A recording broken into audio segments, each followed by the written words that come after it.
Izinkan saya mengulung dengan isu hangat yang kedua yang seperti saya sebut tadi mengenai KWSP. Isu ini telah diulas dengan mendalam dalam Dewan ini oleh tidak kurang daripada 15 ahli yang berhormat. Di sini ingin saya tegaskan satu hakikat. KWSP telah ditubuhkan pada tahun 1951 untuk simpanan persaraan ahli-ahlinya. Justru majoriti caruman akan dilaburkan di dalam instrumen pelaburan jangka panjang dan bukan dalam bentuk tunai. Oleh sebab itu, setiap pengeluaran luar jangka yang sebegini memerlukan perincian dan pertimbangan yang rapi. Segala isu berkaitan akaun 1 KWSP berbalik kepada mencari satu titik keseimbangan di antara dua ekstrim untuk rakyat. Dengan izin, this is about finding the right balance between fulfilling two different needs of the members. Yang pertama, pengeluaran untuk kelangsungan hidup hari ini dan kedua, menjamin kesejahteraan persaraan masa depan. Ramai yang mahukan pengeluaran berjumlah besar secara one-off. Saya telah mendengar suara ahli-ahli yang berhormat, terutamanya YB Pekan dan Bagan Datuk, yang memperjuangkan agar keperluan hari ini didahulukan. Saya juga dengar suara-suara rakyat di media sosial yang menyatakan kesusahan hidup mereka dan ingin mengeluarkan wang KWSP mereka. Tetapi media juga ada melaporkan bahawa ramai yang gusar dividen dan pertubuhan dana KWSP mereka akan terjejas disebabkan oleh pengeluaran besar-besaran oleh ahli-ahli lain. Namun, pada bulan Mac tahun ini disebabkan oleh keadaan yang luar biasa, kerajaan inilah yang pertama sekali membenarkan pengeluaran dari akaun 2 KWSP. Melalui program Air Lestari, seramai 4.7 juta rakyat dibenar mengeluarkan simpanan akaun 2 hingga RM6,000. Sewaktu itu, mungkin ahli yang berhormat sudah lupa, tetapi kerajaan dikritik keras kerana mengadakan inisiatif ini.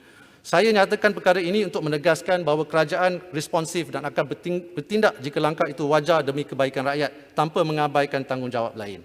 Pada 6 November, program Air Sinar diperkenalkan, di mana KWSP telah membenarkan 600,000 ahli mengeluarkan sehingga RM6,000 dari akaun 1. Ini kemudiannya ditambah baik apabila KWSP mengumumkan skop kelayakan diperluas kepada 2 juta ahli yang aktif.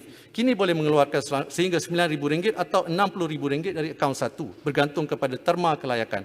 Namun, kerajaan terus peka kepada rungutan ahli dan cetusan pendapat dari ahli-ahli yang berhormat sendiri tentang syarat-syarat yang terlalu ketat.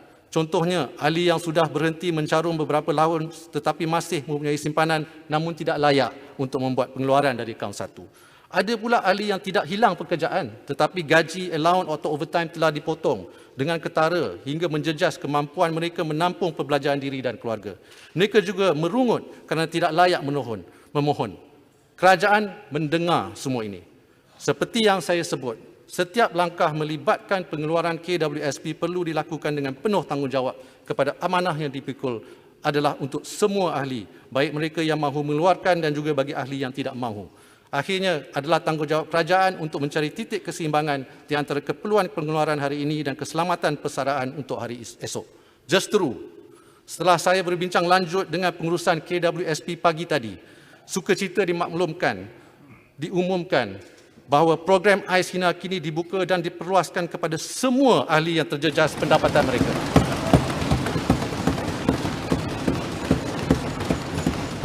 Terima kasih Menteri.